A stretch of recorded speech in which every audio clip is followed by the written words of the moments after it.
Cage induction motor की control wiring semi automatic star delta starter की और automatic star delta की control wiring हो गई।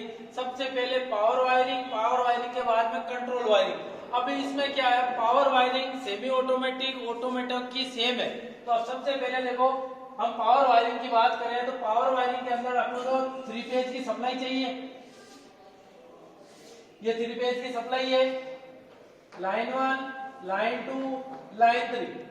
अब आपको यहां से सप्लाई को सीधी देनी है, या तो एनसीपी में, एनसीपी नहीं है तो आईसीडीपी मेन स्विच। जैसा कि मैंने यहाँ आईसीडीपी मेन स्विच लगा दिया।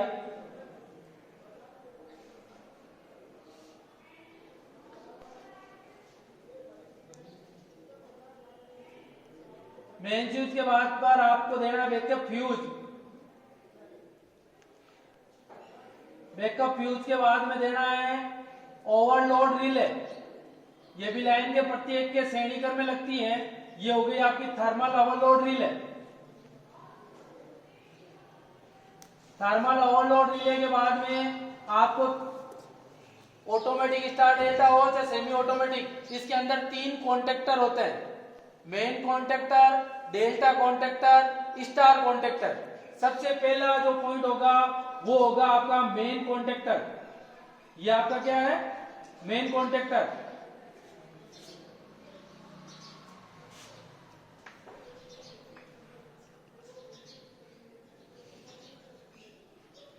यानी मैं आपको बता दिया, ये मेन कॉन्टेक्टर।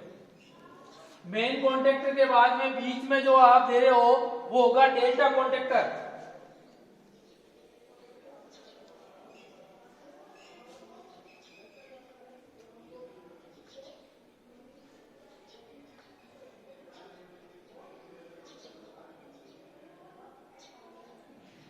ये हो गया आपका डेल्टा कॉन्टेक्टर।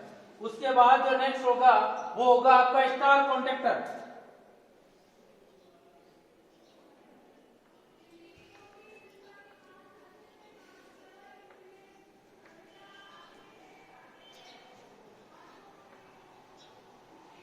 ये हो गया आपका स्टार कॉन्टेक्टर।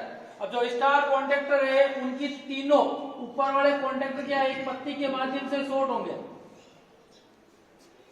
अब पावर वायरिंग के अंदर कनेक्शन का जो मेन होता है, जैसे ये जो पहला वाला पॉइंट है आपका, सेकंड नंबर जो पॉइंट है, थर्ड नंबर पॉइंट है। अब आप थर्ड के अंदर,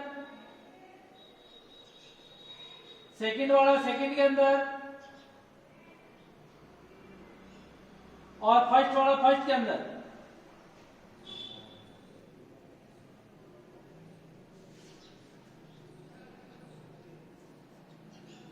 ये हो गया आपका फर्स्ट। इसी प्रकार से थर्ड वाला थर्ड में, सेकंड वाला सेकंड में और फर्स्ट वाला फर्स्ट में। ये पावर वायरिंग होगी इसकी। और मोटर के लिए ये 6 तार होंगे।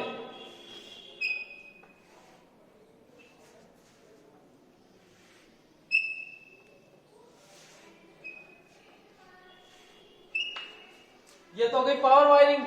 अब कंट्रोल वायरिंग के ऊपर आ जाओ। मेन जो है, पावर वायरिंग में कोई भेद नहीं है। कंट्रोल वायरिंग में क्या है, इसके अंदर ये आपके semi automatic star delta starter की क्या है, कंट्रोल वायरिंग है। सेमी स्टार डेल्टा की कंट्रोल वायरिंग के अंदर एक ऑफ पुश बटन होता है जो एनसी पॉइंट है, क्या है, एनसी। और एक ऑन पुश बटन होता है जो नॉर्मली ओपन होता है। अब इस स्टार्टर के अंदर इस पुश बटन को आपको दबा के रखना है 5 सेकंड 10 सेकंड तक। आपको क्या है, मोटर को इस ऑन पुश बटन को जैसे ही आप दबाते हो उस समय मेन कॉन्टेक्टर और स्टार कॉन्टेक्टर आपस में जुड़ेंगे। और जैसे ही ऑन पुश बटन के स्विच को आप प्रेस को हटाओगे तो उस समय ये जो नॉर्मली क्लोज है, जैसे दबाते हो ये नॉर्मली ओपन हो जाएगा, यानी डेल्टा की सप्लाई कट जाएगी। और जैसे ही आप इसे जोड़ते हो ये नॉर्मली ओपन से नॉर्मली क्लोज हो जाएगा। उस समय ये स्टार वाला पॉइंट हट जाएगा। ये स्टार का जो है एनसीए ये इंटरलॉकिंग की व्यवस्था करते हैं इसके अंदर। ठीक है। अब जैसे कि इसका प्रैक्टिकली हम करेंगे उस समय सारी चीज समझ में आ जाएगी।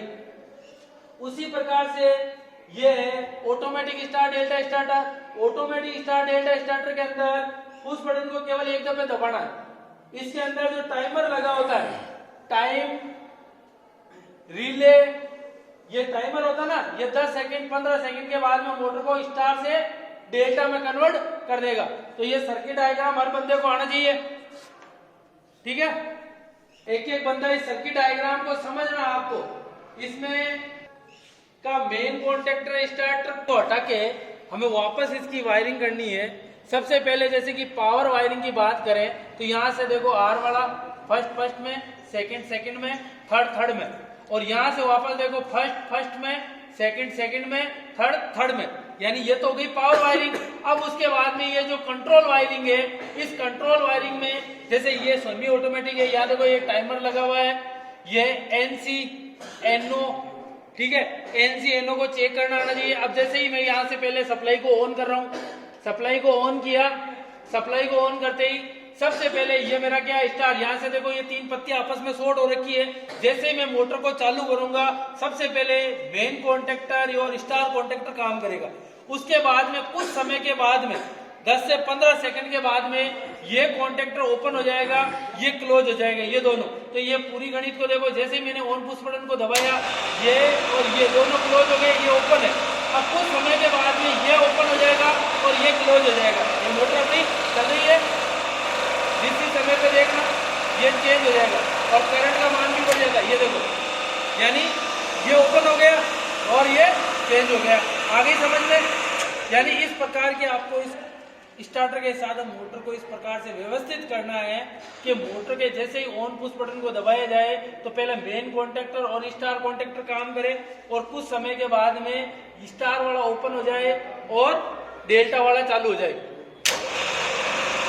मेन और स्टार, उसके बाद में ये चेंज हो जाएगा। जैसे ही आप देखोगे तो इस टाइमर के द्वारा इसको चेंज कर दिया जाएगा, ये चेंज हो जाएगा और करंट का मान भी बढ़ गया। करंट का मान भी डेल्टा के अंदर जितनी सप्लाई वोल्टेज मिलती थी वो पूरी की पूरी मिलने लगी। तो आगे सबको समझ में, स्टार्टर को पूरा खोलना है और एक एक को इसका प्रैक्टिकल करना है, ठीक है। पावर, उसके बाद में आपको करना है कंट्रोल वायरिंग। आगे समझ में।